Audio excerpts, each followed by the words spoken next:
বন্ধুরা, আজ তোমাদের ক্লাস 6-এর নবপাটিগণিত বইয়ের পেজ নম্বর 128 টেস্ট পেপার 2 এর কিছু অঙ্ক সলভ করাবো।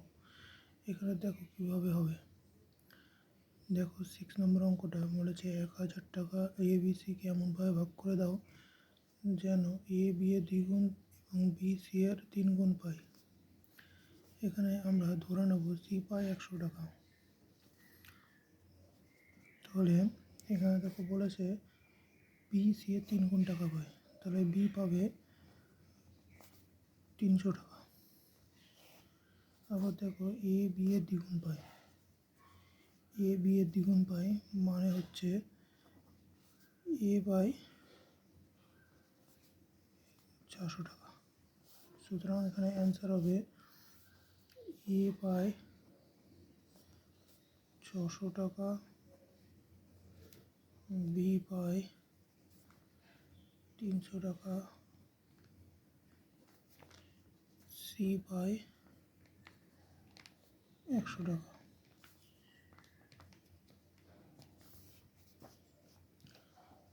সাতেরটা দেখো বলছে পিতা পুত্রের বয়সের সমষ্টি 60 বছর। 5 বছর পূর্বে পিতার বয়স পুত্রের বয়সের 4 গুণ ছিল, এখন কার বয়স কত? ধরি পুত্রের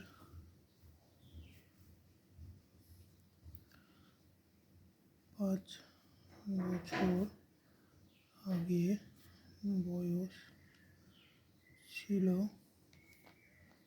x বছর, পিতার বয়স 5 বছর আগে ছিল কত হবে? 4 গুণ। পুত্রের বয়সে 4 গুণ বলেছে এখানে, তাহলে এটা হবে 4x বছর।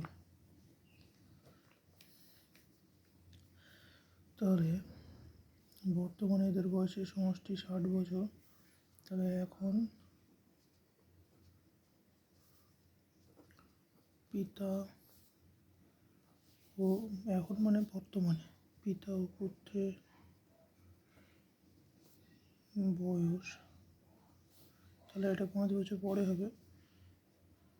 বয়সের সমষ্টি x plus 5 4x plus 5 equal to 60। এখানে ভ্যালু হবে 10। 65x equal to 60 minus 10 50। তাহলে x এর ভ্যালু হবে 50/5, 10 বছর। তাহলে x এর মান পেলাম আমরা 10 বছর। তাহলে পুত্রের বয়স 5 বছর আগে ছিল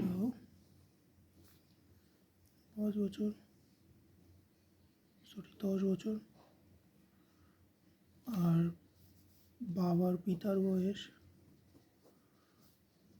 5 বছর আগে ছিল 4x, তার মানে 4 ইন্টু 10 40। আশা করি বুঝতে পারছো।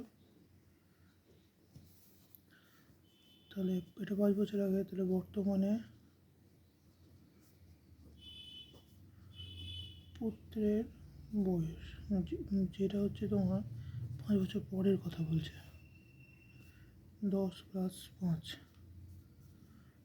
15 বছর, আর বর্তমানে পিতা 40 প্লাস 5 মানে হচ্ছে 45 বছর। সুতরাং এখানে অ্যান্সার হবে পিতার বয়স